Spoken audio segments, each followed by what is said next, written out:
मेरे तमाम दर्शकों का स्वागत है मेरे चैनल के हिंदी सेगमेंट में, जिसका नाम है हिंदी मंच। आज मैं आप लोगों के समक्ष एक ऐसे क्रांतिकारी की कहानी लेकर हाजिर हुई हूँ जिन्हें भोला भाला क्रांतिकारी के नाम से जाना जाता है। उनका नाम था सुखदेव। तो चलिए शुरू करते हैं कहानी। भारत की आज़ादी के लिए हुई क्रांति में सुखदेव का विशेष स्थान है। लाहौर साजिश मामले में सुखदेव को भगत सिंह और राजगुरु के साथ दोषी करार दिया गया और तीनों को फांसी पर लटका दिया गया। सुखदेव का मानना था कि देश की आज़ादी सशस्त्र क्रांति से ही संभव है। इसी लक्ष्य को हासिल करने के लिए उन्होंने अपना पूरा जीवन मातृभूमि को समर्पित कर दिया। महान क्रांतिकारी और भगत सिंह के दोस्त सुखदेव का जन्म 15 मई 1907 को पंजाब के लायलपुर, अब पाकिस्तान में हुआ था। पिता रामलाल थापड़ का निधन सुखदेव के जन्म से 3 महीने पहले हो गया था। चाचा अचिंत राम ने उन्हें पाला पोसा था। उनके एक दूसरे चाचा लाला अनंत राम राष्ट्रीय स्तर के नेता थे। सुखदेव के जन्म के समय वह मार्शल लॉ के तहत सजा भुगत रहे थे। सुखदेव की प्राथमिक शिक्षा लायलपुर में ही हुई थी। 5 साल की उम्र में उनका दाखिला आर्य उच्च विद्यालय में कराया गया। 1922 में उन्होंने हाई स्कूल की परीक्षा पास कर ली। इसके बाद आगे की पढ़ाई के लिए वह लाहौर चले गए, लेकिन उनका मन तो कहीं और था। वह एक क्रांतिकारी थे और लाहौर से उनका संपर्क भगत सिंह जैसे क्रांतिकारी से हुआ। दोनों डीएवी कॉलेज लाहौर के छात्र थे। कुछ अन्य साथियों के साथ मिलकर दोनों ने एक दल बनाया। बाद में इसी दल को संगठन का रूप दिया गया। चंद्रशेखर आज़ाद, अतीन्द्र नाथ दास और सचिंद्र नाथ सान्याल इस संगठन के दिशा निर्देशक थे। यह संगठन पंजाब में खूब सक्रिय था। उसने अंग्रेजी सरकार को बेदम तथा सतर्क कर दिया था। सुखदेव ने भगत सिंह के साथ मिलकर लाहौर में नौजवान भारत सभा का गठन किया। इस संगठन का लक्ष्य युवाओं को राजनीति में सक्रिय करना था, जिससे क्रांति का संदेश तेजी से फैल सके। शुरू में भगत सिंह इसके नेता थे, लेकिन बाद में इसकी जिम्मेदारी सुखदेव को सौंप दी गई। सुखदेव ने इस जिम्मेदारी को बखूबी निभाया। विभिन्न सूत्रों से वह बम बनाने की सामग्री लाते थे। उस समय उनकी उम्र महज 20 वर्ष थी। मातृभाषा नहीं होने के बावजूद सुखदेव को हिंदी से बहुत प्यार था। साथियों से हिंदी सीखने के बाद वह हिंदी के प्रचारक बन गए। क्रांतिकारी संगठन में सुखदेव को देहाती के नाम से संबोधित किया जाता था। इसका कारण यह था कि वह बहुत ही साधारण व्यक्ति थे। एक तरफ जहां वह बहुत ही खुश मिजाज थे, वहीं उनकी चुप्पी साथियों को परेशान कर देती थी। सुखदेव असाधारण व्यक्तित्व वाले साधारण आदमी थे।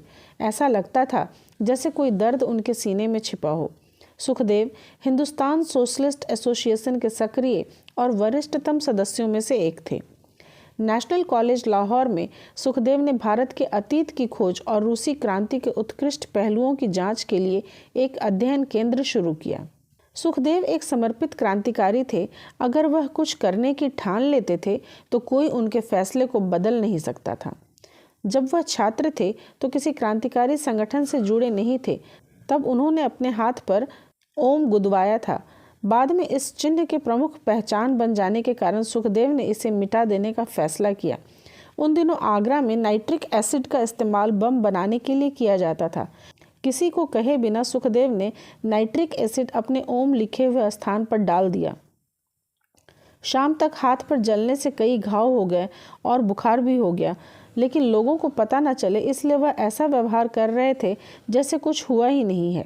चंद्रशेखर आज़ाद और भगत सिंह को इस बारे में पता चला तो दोनों काफ़ी नाराज हुए। इस पर सुखदेव ने हंसते हुए कहा वह इस चिन्ह को मिटाना चाहते थे। साथ ही उन्हें तेजाब की क्षमता का भी पता चल गया। कुछ दिनों बाद घाव के भर जाने के बाद पता चला कि ओम शब्द पूरी तरह नहीं मिटा है। सुखदेव ने इसे पूरी तरह मिटाने का फैसला किया। उन्होंने मोमबत्ती जलाकर वहाँ की त्वचा ही जला डाली। इससे उन्हें काफ़ी दर्द और तकलीफ हुई और घाव भी हो गए। दिल्ली असेंबली में बम फेंकने के फैसले के लिए आयोजित केंद्रीय समिति की बैठक में सुखदेव उपस्थित नहीं थे। बैठक में भगत सिंह इस बात पर जोर दे रहे थे कि उन्हें इस अभियान पर भेजा जाए, लेकिन बाकी सदस्य इस पर सहमत नहीं थे, क्योंकि सैंडर्स हत्या के मामले में पंजाब पुलिस उनकी खोज कर रही थी। केंद्रीय समिति ने इस काम के लिए दो अन्य लोगों को भेजने का फैसला किया। 2-3 दिनों बाद जब सुखदेव को इस बात की जानकारी मिली तो उन्होंने इस फैसले पर कड़ा विरोध किया। उनका मानना था कि बम फेंकने के बाद गिरफ्तार होने की स्थिति में भगत सिंह ही आम लोगों को इसके राजनीतिक दर्शन को समझा सकते हैं। सुखदेव ने भगत सिंह से इस मुद्दे पर बातचीत की और उन्हें ही इस काम को पूरा करने के लिए कहा। केंद्रीय समिति द्वारा भगत सिंह को इसकी इजाज़त नहीं देने पर सुखदेव ने एक बार फिर इस मुद्दे पर भगत सिंह से विचार विमर्श किया। सुखदेव के कड़े रुख को देखते हुए केंद्रीय समिति को अपना फैसला बदलना पड़ा। उसी दिन शाम को सुखदेव किसी को कुछ बताए बिना लाहौर चले गए। भगत सिंह से बहुत स्नेह होने के बावजूद विचारधारा के लिए सुखदेव को इसकी इजाज़त देनी पड़ी। उन्हें अपने सबसे प्यारे दोस्त को मौत के मुंह में जाने की अनुमति देनी पड़ी। उन्हें इस बात का एहसास था कि इस बात की इजाज़त देकर वह भगत सिंह को मौत के मुंह में भेज रहे हैं। दिल्ली असेंबली में बम फेंकने की घटना के बाद भी सुखदेव और संगठन के अन्य सदस्य पार्टी का काम जारी रखना चाहते थे। यशपाल और अन्य सहयोगियों की मदद से सुखदेव ने एक बम फैक्ट्री की स्थापना की। कुछ ही दिनों बाद पुलिस ने बम बनाने वाली फैक्ट्री का पता लगाकर सुखदेव को गिरफ्तार कर लिया। सुखदेव ने 1929 में जेल में भूख हड़ताल में भी भाग लिया। जेल में कैदियों के साथ हो रहे अमानवीय व्यवहार के खिलाफ यह भूख हड़ताल की गई थी। केस की सुनवाई के दौरान सुखदेव इसके प्रति उदासीन थे। उन्हें दुश्मनों की अदालत से न्याय मिलने की कोई उम्मीद नहीं थी। मार्च 1931 में सुखदेव को भगत सिंह और राजगुरु के साथ लाहौर में फांसी दे दी गई। सुखदेव ने फांसी दिए जाने के कुछ समय पहले महात्मा गांधी को एक पत्र लिखा था। इस पत्र के माध्यम से उन्होंने गांधी जी द्वारा आज़ादी के लिए अपनाए गए तरीके से असहमति जताई। सुखदेव के इस पत्र ने देश के स्वतंत्रता सेनानियों के 2 प्रमुख धड़ों के वैचारिक मतभेदों की पुष्टि कर दी। गांधी जी हिंसा के आरोप में पकड़े गए राजनीतिक बंदियों को छुड़ाने के लिए सरकार से बातचीत कर रहे थे। वहीं दूसरी तरफ वह क्रांतिकारियों से अपनी गतिविधियां रोकने की भी अपील कर रहे थे। गांधी जी का मानना था कि हिंसा का रास्ता अपनाकर आज़ादी हासिल नहीं की जा सकती। गांधी जी को सुखदेव द्वारा लिखा गया पत्र 23 अप्रैल 1931 को भगत सिंह, राजगुरु और सुखदेव को फांसी दिए जाने के बाद यंग इंडिया में प्रकाशित हुआ।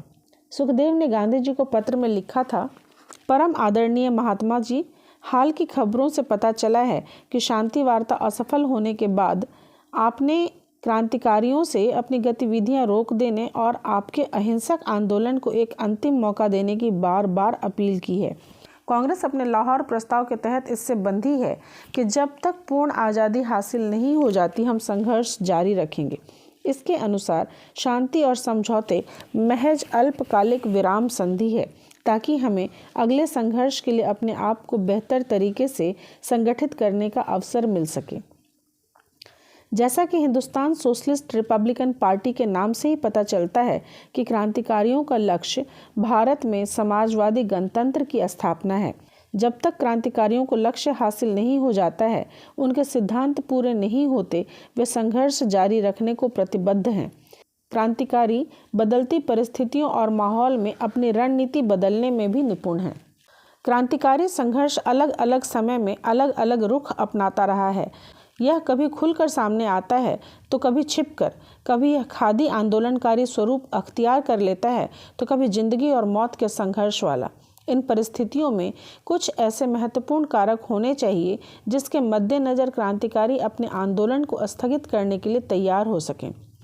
समझौते के बाद से आपने यानी कि गांधी जी ने अपना आंदोलन समाप्त कर दिया है तथा आपके जेल में बंद कार्यकर्ताओं को भी रिहा कर दिया गया है। लेकिन क्रांतिकारी बंदियों का क्या हुआ? गदर पार्टी के दर्जनों क्रांतिकारी 1915 से ही जेल में बंद सड़ रहे हैं। अपनी सजा की अवधि पूरी करने के बाद भी ये क्रांतिकारी वहाँ हैं। देवगढ़, काकोरी, मछुआ बाजार और लाहौर षड्यंत्र मामले में क्रांतिकारी अभी भी जेल में बंद हैं। इस तरह के षड्यंत्र के दर्जनों मामले अभी दिल्ली, लाहौर, चटगांव, बॉम्बे, कलकत्ता व अन्य जगहों पर चल रहे हैं। दर्जनों क्रांतिकारी लापता हैं। इनमें कई महिलाएं भी हैं। इन लोगों के बारे में आपने क्या सोचा है? लाहौर षड्यंत्र के 3 आरोपी जिन्हें भाग्यवश प्रमुखता मिल गई है तथा जिन्हें आम जनता की सहानुभूति मिल गई है, यह क्रांतिकारी दल का परिणाम नहीं तय करता। हकीकत तो यह है कि उन क्रांतिकारियों की फांसी का परिणाम अधिक अच्छा होगा। इसलिए आपसे निवेदन है कि या तो आप किसी बड़े क्रांतिकारी नेता से बात करें या फिर ऐसी अपील करना बंद कर दें। आशा करता हूँ कि आप कृपया उपयुक्त अनुरोधों पर विचार करेंगे और अपने विचार सार्वजनिक करेंगे। आपका भारत का एक नागरिक।